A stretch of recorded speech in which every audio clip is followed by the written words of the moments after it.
ഇന്ന് ലോക്സഭയിൽ നിർണായകമായ ഒരു ചർച്ച നടക്കുകയാണ് അല്ലേ ശ്വരി? അപ്പൊ ജൂലൈ 28 ചൊവ്വാഴ്ച ചരിത്രദിനമായി മാറും. അതെ, ഒരു മണിക്കൂറുകൾ കഴിഞ്ഞ് കണ്ടറിയണം അല്ലേ? തീർച്ചയായും. എന്തായാലും നമുക്ക് ആ വാർത്തയിലേക്കാണ് ആദ്യം പോകേണ്ടത്. രാജ്യതലസ്ഥാനത്ത് നമ്മുടെ നന്ദൻ തയ്യാറാണ്, റെഡിയാണ്. ചന്ദനക്കുറിയൊക്കെ ഇട്ട് ഐശ്വര്യമായിട്ട് റെഡിയാണ് ഈ വാർത്തയുടെ വിശദാംശങ്ങൾ പങ്കുവയ്ക്കാൻ. എന്തായാലും നമുക്ക് അദ്ദേഹത്തോട് തന്നെ ചോദിക്കാം. പരീക്ഷാ ഭേദഗതി ബില്ലിന്മേലുള്ള നിർണായകമായ ചർച്ച ഇന്ന് ലോക്സഭയിൽ 6 മണിക്കൂർ നീളുന്ന ചർച്ചയാണ് നിർണായകമായ ബില്ലിന്മേൽ നടക്കുക. കൂടാതെ വന്ദേ മാതരത്തിനെതിരായ അധിക്ഷേപത്തിന് കടുത്ത ശിക്ഷ ഉറപ്പാക്കുന്ന പുതിയ ബില്ലും കേന്ദ്ര സർക്കാർ ചർച്ചയിൽ കൊണ്ടുവരികയാണ്. വിവരങ്ങളുമായി എസ് നന്ദഗോപൻ ചേർന്നു. നന്ദൻ, ഇന്ന് ലോക്സഭയിൽ നിർണായകമായ ചർച്ച, 6 മണിക്കൂർ നീളുന്ന ചർച്ച. ഒപ്പം തന്നെ പ്രതിപക്ഷം എന്തായാലും പങ്കെടുക്കും, അല്ലെങ്കിൽ പങ്കാളിയാകാമെന്ന് പറയുമ്പോൾ എത്രത്തോളം നിർണായകമാണ്?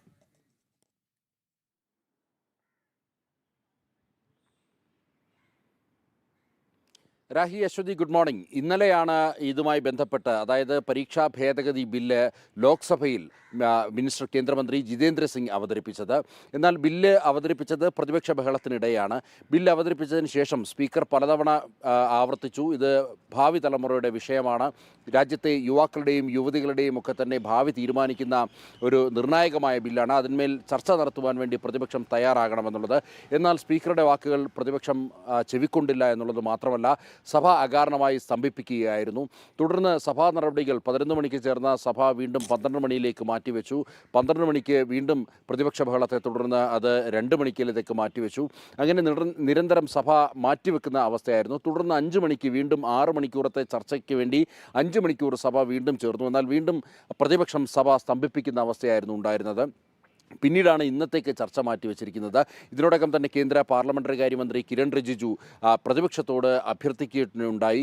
അതായത് ഇത് രാജ്യത്തെ വളരെ നിർണായകമായ ബില്ലാണ്, വളരെ ചരിത്രപ്രധാനമായിട്ടുള്ള ബില്ലാണ്, അതുകൊണ്ട് പ്രതിപക്ഷം സഹകരിക്കണം, ചർച്ചയിൽ പങ്കെടുക്കണം എന്നുള്ളതായിരുന്നു കേന്ദ്ര പാർലമെൻ്ററി കാര്യമന്ത്രി കിരൺ റിജിജുവും അഭ്യർത്ഥിച്ചത്. എന്നാൽ പ്രതിപക്ഷം ഈ വാക്കുകൾക്കൊന്നും ചെവി കൊടുക്കാൻ തയ്യാറാകാതെ അകാരണമായി സഭ സ്തംഭിപ്പിക്കുന്ന അവസ്ഥയാണ് പ്രതിപക്ഷം ചൂണ്ടിക്കാണിക്കുന്നത്. ഇവിടെ കോക്രോച്ച് പാർട്ടി ഡൽഹിയിൽ നടത്തിയ സമരത്തിനിടെ പോലീസ് നടപടി ഉണ്ടായി. ആ പോലീസ് നടപടി ചർച്ച ചെയ്യണമെന്നുള്ളതാണ് പ്രതിപക്ഷം ഉന്നയിക്കുന്ന ആവശ്യം. ഏതായാലും ഇന്നിപ്പോൾ സഭയിൽ വീണ്ടും ആ ബില്ല് പരിഗണനയ്ക്ക് വരികയാണ്. ബില്ലിന്മേൽ ഇന്ന് ചർച്ച നടത്തുവാൻ വേണ്ടിയാണ് തീരുമാനിച്ചിരിക്കുന്നത്. അഥവാ പ്രതിപക്ഷം സഭ സ്തംഭിപ്പിക്കുവാനോ അല്ലെങ്കിൽ സഭയിൽ ബഹളം വെക്കുവാനോ നീക്കം നടത്തിയാൽ ശബ്ദ വോട്ടോടുകൂടി ബില്ല് പാസ്സാക്കുവാനുള്ള നീക്കത്തിലേക്കാണ് കേന്ദ്ര സർക്കാർ കടന്നിരിക്കുന്നത്. ഒപ്പം തന്നെ രാജ്യസഭയിൽ ഇന്ന് വളരെ സുപ്രധാനമായ ഒരു ബില്ലിന്മേലുള്ള ചർച്ച നടക്കുകയാണ്. കേന്ദ്ര ആഭ്യന്തര സഹമന്ത്രി നിത്യാനന്ദ റായ് അവതരിപ്പിച്ച prevention to insult to national honour എന്നുള്ള ദേശീയ ചിഹ്നങ്ങളെയും അതേപോലെ തന്നെ ദേശീയതയും ഒക്കെ തന്നെ അപമാനിക്കുന്നതിനെതിരെയുള്ള ബില്ല്. അതായത് വന്ദേ മാതരത്തെ അപമാനിക്കുകയോ വന്ദേ മാതരം ആലപിക്കുന്നത് തടസ്സപ്പെടുത്തുകയോ ചെയ്തു കഴിഞ്ഞാൽ അവർക്ക് തടവും പിഴയും ശിക്ഷ നൽകുന്ന ബില്ല്, സുപ്രധാന ബില്ലാണ്. ഇത് കഴിഞ്ഞ ദിവസം നിത്യാനന്ദ റായ് കേന്ദ്ര ആഭ്യന്തര സഹമന്ത്രി രാജ്യസഭയിൽ അവതരിപ്പിച്ചിരുന്നു. അതിന്മേലും ചർച്ച നടത്തിയില്ല. അതിനും കാരണം പ്രതിപക്ഷം സഭയിൽ അകാരണമായി ബഹളം വയ്ക്കുകയും സഭ സ്തംഭിപ്പിക്കുകയുമായിരുന്നു. തുടർന്ന് ഇന്ന് വീണ്ടും ആ ബില്ലിന്മേലുള്ള ചർച്ചയ്ക്ക് അവസരം നൽകിയിരിക്കുകയാണ്. അങ്ങനെ വളരെ സുപ്രധാനമായ 2 ബില്ലുകൾ രാജ്യസഭയിലും ലോക്സഭയിലും ഇന്ന് പരിഗണനയ്ക്ക് എത്തുകയാണ്. ശരി നന്ദൻ, എന്തായാലും വളരെ നിർണായകമായ ദിവസമാണ് സഭയിൽ. ഒപ്പം തന്നെ ലോക്സഭയിൽ ഇന്ന് ഈ പരീക്ഷാ ഭേദഗതി ബില്ല് വരുമ്പോൾ അത് 6 മണിക്കൂർ നീണ്ട ചർച്ചയാണ്. പ്രതിപക്ഷം പങ്കെടുക്കുമെന്ന് അറിയിച്ചിട്ടുണ്ട്. വളരെ നിർണായകമാണ്. കർശനമായ വ്യവസ്ഥകളുണ്ട്. അതെ അല്ലേ?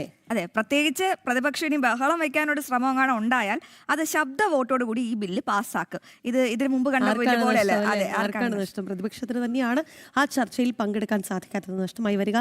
അല്ല, അവിടുത്തെ കുട്ടികളുടെ ഭാവി കൂടി ദുരിതത്തിലാവും. കാരണം ഇതിനെ ഒന്നും കെയർ ചെയ്യുന്ന യഥാർത്ഥ ആൾക്കാരല്ല നമ്മുടെ പ്രതിപക്ഷ സ്ഥാനത്തുള്ളത്. അതും കൂടി ഒന്ന് പറയണം.